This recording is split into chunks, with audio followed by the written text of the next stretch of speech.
মোৰ চিনাকিটো হ'ল সত্ৰীয়া নৃত্যৰ মই এজন ছাত্ৰ, সেইটোহে চিনাকি। আৰু সেইকাৰণেহে মই সত্ৰীয়া নৃত্যৰ কাৰণে কিবা কাম কৰিছোঁ কাৰণে এইটো স্বীকৃতিটো দিছে। গতিকে এই স্বীকৃতিটো হ'ল সত্ৰীয়া নৃত্যৰ কাৰণে স্বীকৃতি। মোৰ অনুৰাগীসকলক মই ক'বলৈ একো নাই, কিন্তু কথা হৈছে এইটোৱে যে এই প্ৰাপ্তিটোৱে যাতে অসমৰ নৃত্যৰ যিসকল উঠি অহা কলাকাৰ আছে, নৃত্যশিল্পী আছে, চৰ্চাকৰ্তা আছে, সেইফালে অলপ অনুপ্ৰাণিত হৈ এই নৃত্যধাৰাটো আগবঢ়াই নিবৰ কাৰণে যাতে কাম কৰে।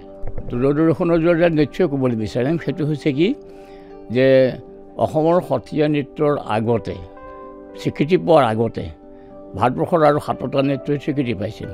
আমি স্বীকৃতি পালোঁ 2000 চনৰ 15 নৱেম্বৰ তাৰিখে। গতিকে অন্য নৃত্যধাৰা বহুত আগবাঢ়ি গৈছে, আমাতকৈ বহুত আগবাঢ়ি গৈছে। গতিকে তেওঁলোকৰ লগত সমানে আগবাঢ়ি যাবৰ কাৰণে আমি যথেষ্ট কষ্ট কৰিব লাগিব।